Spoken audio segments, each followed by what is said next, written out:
morning guys. Ngayon guys, dito mo tayo guys sa sapa guys. Napaligo lang po na tayo ng ating alang itik guys.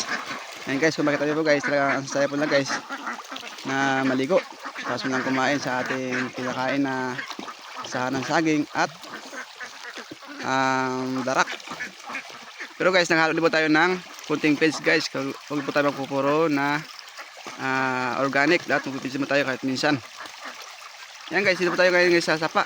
Dito guys, ang saya po nila maligo kapag ngayong umaga na pagkatapos lang kumain ay ganito po yung ating ginagawa.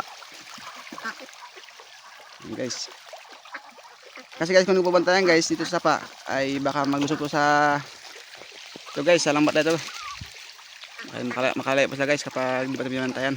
Kaya ngayon guys, papaliwamat nila ng ilang minuto guys at iihaw na ba sila sa kulungan. Kasi guys, kung hayaan dito sa kulungan ay baka birayan po ng ahas o kaya bayawak. Kaya guys ay makalayo sila. Kaya mas maganda na bantayan po sila guys. Guys. Ito po guys, yung aking itik ay medyo nakakalaki na po yung iba at yung iba naman po ay medyo maliliit pa. Siguro guys ay dahil po sa hindi po sabay-sabay yung kanilang pagpisa sa incubator. Kasi guys, nakaraan po ito sa amin ay mahirap po sa itlog, yung tag El Nino. Yung mga basahan po ay tuyo pa kaya mahirap po na makapagala.